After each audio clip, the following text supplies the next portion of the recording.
बंदर और मगरमच्छ। एक नदी के किनारे एक जामुन के पेड़ पर एक बंदर रहता था। उस पेड़ पर बहुत ही मीठे मीठे जामुन लगते थे। एक दिन एक मगरमच्छ खाना तलाशते हुए पेड़ के पास आया। बंदर ने उससे पूछा तो उसने अपने आने की वजह बताई। बंदर ने बताया कि यहाँ बहुत ही मीठे जामुन लगते हैं और उसने वो जामुन मगरमच्छ को दिए। उसकी मित्रता नदी में रहने वाले मगरमच्छ के साथ हो गई। वह बंदर उस मगरमच्छ को रोज खाने के लिए जामुन देता रहता था। एक दिन उस मगरमच्छ ने कुछ जामुन अपनी पत्नी को भी खिलाए।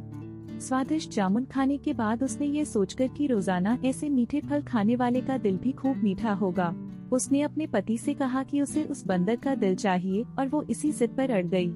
उसने बीमारी का बहाना बनाया और कहा कि जब तक बंदर का कलेजा उसे मिलेगा वो पाएगी। पत्नी की जिद से मजबूर हुए मगरमच्छ ने एक चाल चली और बंदर से कहा कि उसकी भाभी उसे मिलना चाहती है। बंदर ने कहा कि वो भला नदी में कैसे जाएगा।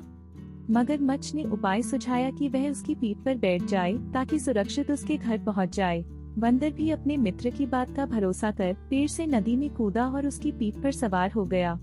जब वे नदी के बीचों बीच पहुँचे, मगरमच्छ ने सोचा कि अब बंदर को सही बात बताने में कोई हानि नहीं और उसने भेद खोल दिया कि उसकी पत्नी उसका दिल खाना चाहती है।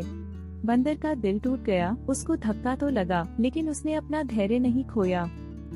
बंदर तपाक से बोला, ओह मेरे मित्र, तुमने यह बात मुझे पहले क्यों नहीं बताई, क्योंकि मैंने तो अपना दिल जामुन के पेड़ में संभाल कर रखा है। अब जल्दी से मुझे वापस नदी के किनारे ले चलो ताकि मैं अपना दिल लाकर अपनी भाभी को उपहार में देकर उसे खुश कर सकूं।